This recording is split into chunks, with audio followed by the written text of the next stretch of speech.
आगे बढ़ेंगे class 9th bridge course maths में पेज नंबर 53। पेज नंबर 52 तक का सॉल्यूशन हमने देख लिया था। आज हम बात करेंगे पेज नंबर 53 की। तो देखो यहाँ पे जो है पेज नंबर 53 पे आपको दिया है अधिगम परीक्षण अनुपात एवं प्रतिशतता का। ठीक है, तो यहाँ पे पहला क्वेश्चन आता है आपके निकल के, अवनी का भार अंतरा के भार का दोगुना है, तो दोनों के भार का अनुपात ज्ञात करिए। देखो जो अवनी का भार है वो अंतरा के भार का दोगुना है। समझना यहाँ पे कि जैसे हम बात करते हैं अवनी की, अवनी का जो भार है, अवनी का भार वो अंतरा के भार का दोगुना है। मतलब जो भी अंतरा का भार होगा ना उसका 2 गुना है। ठीक है, कितना है? 2 गुना है। अगर हम अंतरा का भार मान लेते हैं जैसे x है, तो अवनी का भार कितना हो जाएगा? 2x। ठीक है, ये अवनी का भार हो गया और अंतरा का भार हमने x मान लिया, क्योंकि अंतरा के भार का जो है डबल है। तो यहाँ पे हमको लिखना पड़ेगा, माना कि, क्या लिख देंगे, माना कि जो अंतरा है, अंतरा का भार कितना हो जाएगा यहाँ पे? x, और भार मानेंगे तो किलोग्राम है ना, तब अवनी का भार क्या हो जाएगा? बराबर डबल हो जाएगा, मतलब कि 2x किलोग्राम। ठीक है, 2 गुना हो गया। तो अब हमें अनुपात निकालना है, निकाल लेंगे अनुपात। तो जो पहले नाम आया है ना, जैसे पहले आया है अवनी, तो अवनी आपको ऊपर लिख देना है। ठीक है, क्या लिख देंगे? ऊपर। तो अवनी का भार, मैंने आपको इससे पहले वाले वीडियो में बताया था कि जो भी पहले नाम आएगा ना वो हमेशा ऊपर जाएगा। बाद में अंतरा का आया है तो नीचे लिख देंगे अंतरा का भार। तो अवनी का भार क्या हो जाएगा? तो 2x, और अंतरा का भार क्या हो जाएगा? x। तो देखो x से x कट गया। ठीक है, ऊपर तो बचा 2, नीचे बचा 1, तो अनुपात बनाएंगे 2/1 बचा है, अनुपात बना लेंगे 2 आगे और 1 पीछे। तो ऐसे आपके ये हल हो जाएगा। ठीक है गाइस, आया समझ में आपको? आगे हम देखते हैं क्वेश्चन नंबर 2। क्वेश्चन नंबर 2 आपको दिया है, एक फैक्ट्री में कुल 72 श्रमिक है। कितने? 72 मतलब 72। इनमें 24 पुरुष है और शेष महिलाएं हैं। ठीक है, 24 तो कितने हैं? क्या है? पुरुष, और शेष महिलाएं हैं। तो ज्ञात कीजिए कुल श्रमिकों और पुरुषों का अनुपात। तो कुल श्रमिक तो 72 है और पुरुष 24 है, तो निकाल लेंगे हम यहाँ पे अनुपात। लेकिन सेकंड दिया है महिला और पुरुषों का अनुपात, तो इसमें महिला नहीं बताइए आपको, पुरुष और श्रमिक दिए हैं, तो शेष महिलाएं आपको निकालनी पड़ेगी। तो यहाँ पे हम लिख देंगे कुल श्रमिक कितना दिए हैं आपको? 72। ठीक, पुरुष कितने दिए हैं? तो पुरुष बराबर हो जाएगा 24। तब महिलाएं निकाल लेंगे हम, तो महिलाएं कितनी हो जाएगी? तो जो कुल श्रमिक है उसमें से पुरुष माइनस कर लीजिए, शेष महिलाएं हो जाएगी। 2 - 4 होगा नहीं, मतलब कि आपको 12 - 4 आप करेंगे यहाँ से, तो यहाँ पे 8 और 6 में से 2 जाएगा आपके, तो 4, तो 48 महिलाएं आ जाएगी आपके। कितने आ जाएगी? 48 महिलाएं। तो अब श्रमिकों और पुरुषों का अनुपात है, तो आप निकाल लोगे यहाँ पे अनुपात करके। देखो श्रमिकों का अनुपात, तो पहले श्रमिक आया है, तो आप चाहें तो एक बार लिख दीजिए श्रमिक बटे में पुरुष। ठीक है, कुल श्रमिक और कुल पुरुष कर देना यहाँ पे। ठीक है, तो श्रमिक कुल कितने? 72 है, और पुरुष कितने? 24 है। तो काट देंगे इसको, 2 एकम 2, 2 दूनी 4, 2 तिया 6, 1 बचेगा, 2 छंग 12, और 12 एकम 12, 12 तिया 36। तो क्या आया निकल के आंसर आपके? 3/1। ठीक है, 3/1। तो अनुपात बनाएंगे, तो यहाँ पे लिख रहा हूँ मैं आंसर, समझना आप, 3:1 हो जाएगा ना, ऊपर वाला हमेशा आगे और नीचे वाला पीछे। ठीक है, तो उम्मीद है आपको समझ में आया होगा। ये वाला जो मैटर है आपको सबसे ऊपर करना है यहाँ पे। ठीक है, उसके बाद ये लिख के आपको ये वाला मैटर करना है। ठीक है, क्योंकि यहाँ पे जगह नहीं है तो मैं ऐसे लिखवा रहा हूँ। ठीक है, महिला और पुरुषों का अनुपात लिख देंगे यहाँ पे फिर से अनुपात। तो कुल महिलाएं है ना, कुल, यहाँ पे आपको कुल लिखना है। ठीक है, जगह की वजह से मैं ऐसे लिख रहा हूँ, कुल महिलाएं और कुल, जैसे मैं यहाँ पे लिख देता हूँ, कुल पुरुष। ठीक है, तो कुल महिलाएं आपने कितनी निकाली है? 48, और कुल पुरुष कितने आपके? 24।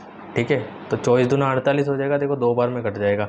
आप अगर 2 से काटेंगे, 2 एकम 2, 2 दूनी 4, 2 दूनी 4, 2 चौक 8, तो भी आप काट सकते हैं। बाकी यहाँ पे 24 एकम 24, 24 दूना 48 डायरेक्ट भी हो सकता है। 2/1 अनुपात बना लेंगे, तो क्या हो जाएगा यहाँ पे? 2 ऊपर है तो आगे, और 1 नीचे है तो पीछे, 2:1 हो जाएगा। ठीक है, तो ये इसका आंसर हो जाएगा। आगे बढ़ेंगे क्वेश्चन नंबर 3। 90 सेंटीमीटर और 1.5 मीटर का अनुपात क्या कीजिए। देखो अनुपात निकाल लेंगे, लेकिन यहाँ पे ये सेंटीमीटर में है और ये मीटर में है, या तो दोनों सेंटीमीटर में लाने पड़ेंगे या फिर दोनों मीटर में लाने पड़ेंगे। ठीक है, तो ऐसी कंडीशन में हम क्या करेंगे, ये सेंटीमीटर में तो इसको भी सेंटीमीटर में ले आएंगे। तो यहाँ पे चूँकि हमको पता है कि 1 मीटर में 100 सेंटीमीटर होते हैं, ठीक, तो 1.5 मीटर हटाएंगे तो 100 का गुणा हो जाएगा। तो 1.5 मीटर है ना, तो यहाँ पे 1.5 मीटर को हटा के लिख देंगे 100 सेंटीमीटर। तो यहाँ पे इन दोनों का गुणा कर देंगे। तो देखो मैंने अपनों ने जो है भिन्न वाले क्वेश्चन पढ़े थे, उसके बाद पूर्णांक वाले देखे थे, उनमें हम लोगों ने 0 से गुणा किया था। जितनी 0 से हम गुणा करते हैं दशमलव, उतनी अंक छोड़ के आगे इस तरफ आ जाती है राइट साइड में। जैसे 2 0 से गुणा कर रहे हैं तो ये 0.1 और इसके बाद एक और अंक हमको कुछ भी लेना पड़ेगा, उससे इस तरफ आ जाएगी दशमलव। समझना, 2 0 से गुणा कर रहे हैं, इस 1 से तो कोई लेना देना नहीं, ये तो आगे है। 0.2 अंक इस तरफ आएगी, तो एक अंक तो हो गया 5, एक और अंक आपके पास कुछ नहीं है तो आप क्या लेंगे यहाँ पे 0, और दशमलव यहाँ आ जाएगी, और दशमलव बाद कुछ नहीं है तो 0। तो इसका फाइनल आंसर क्या हो जाएगा 150 सेंटीमीटर। ठीक है, तो ये हो जाएगा। लेकिन अब हम निकालेंगे अनुपात। तो यहाँ लिख देंगे अनुपात बराबर, अनुपात में जो इकाई होती है वो सेम होनी चाहिए। एक है 90 सेंटीमीटर, तो जो ऊपर आया वो आपको पहले आया जो ऊपर लिखना पड़ेगा, फिर है आपके 150 सेंटीमीटर। सेंटीमीटर से सेंटीमीटर गया, 0 से 0 गया, 3 कम 3 3 9, 3 5 15, तो क्या बचा 3/5, मतलब कि 3:5। ठीक है, ऐसे आपको सोल्व करना है, ये सिस्टमेटिक नंबर आपको पूरे मिलेंगे। ठीक है गाइस, क्वेश्चन नंबर 4। राम को कक्षा 9वीं की वार्षिक परीक्षा में 600 में से 480 अंक प्राप्त हुए। बताइए कि राम को कुल कितने प्रतिशत अंक प्राप्त हुए। देखो तो ये जो है आपके क्या है, यहाँ पे कुल अंक है ये। ठीक है, मतलब कि आप अगर देखें तो यहाँ पे पूर्णांक भी आप कर सकते हैं, लेकिन मैं यहाँ पे कुल लिख देता हूँ। कुल अंक 600 और ये अंक प्राप्त हुए, तो इसको बोल देंगे प्राप्तांक। प्राप्तांक कितने इसके 480। राम को कुल कितने प्रतिशत अंक प्राप्त हुए, प्रतिशत हमको निकालना है यहाँ पे, तो लिख देंगे यहाँ पे प्रतिशत अंक करके बराबर क्या हो जाएगा। देखो कुल हमेशा नीचे रहता है, उसमें से कितने 480 की बात कर रहे हैं, और प्रतिशत में लाना है तो 100 का आपको गुणा करना पड़ेगा। ठीक है, समझना, कुल नीचे और जितने अंक आए वो ऊपर, और परसेंट में लाना, इसलिए 100 का गुणा। 0 से 0 गई, 6 कम 6, 6 7 42, 6 8 48, और ये 0, तो कुल मिला के 80 सिर्फ बचेगा। तो 80 और साथ में परसेंट जो है राम को प्राप्त हुए, तो हम क्या लिखेंगे, अतः राम को कुल 80% अंक प्राप्त हुए। ये लाइन आपको लिखनी है, यहाँ पे जगह नहीं है इसलिए मैं नहीं लिख पा रहा हूँ, बाकी आपको लिखनी है क्योंकि नंबर आपको पूरे मिलेंगे। ठीक है, अगला क्वेश्चन और लास्ट क्वेश्चन है हमारे, वो हमें दिया है, सॉल्व कर लेते हैं इसको भी। श्याम के पास कुल 200 आम थे, उसमें से 80 आम मोहन को दिए। कितने दिए, 80 आम मोहन को दिए। 6 आम उसने सोहन को दे दिए। तो बताइए उसने सोहन को कितने प्रतिशत आम दिए। देखो श्याम के पास 200 आम थे, उसमें से ये तो मोहन को दिए, और जो बचे वो सोहन को दिए। तो कितने आम सोहन को मिले, तो सोहन को मिलने वाले आम निकालने के लिए हमको कुल आम में से जो मोहन को दिए वो घटा लेंगे। तो क्या लिख देंगे यहाँ पे, सोहन को मिले आम। तो कितने, टोटल 200 है, 200 में से 80 मोहन को दे दिए, तो 80 घटा लेंगे तो 120 आम ये मिले सोहन को। लेकिन हमें इसका प्रतिशत भी निकालना है, तो लिख देंगे प्रतिशत बराबर, ये 120 है आपके, तो ये 120। ठीक है, और 120 आम कितने आम में से मिले, कुल 200 आम में से।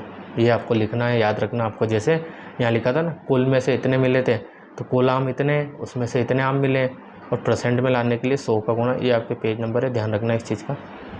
तो 2 0 से 2 0 तो यहाँ पे वैसे भी ख़त्म, परसेंटेज में आ जाएगा, 2 1 2, 2 6 12, और ये 0। तो कुल परसेंट कितना हो जाएगा, 60%, और ये हो जाएगा आपके आंसर।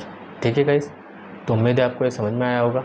ठीक है, तो ये था आपके पेज नंबर 53 और आपके जो है अधिगम परीक्षण अनुपात एवं प्रतिशतता और चैप्टर अनुपात एवं प्रतिशतता का लास्ट वीडियो था, मतलब कि लास्ट पेज का सॉल्यूशन था। तो ये भी आपकी फिनिश हो चुका है, आप इसे अच्छी तरीके से नोट करिए, समझिए।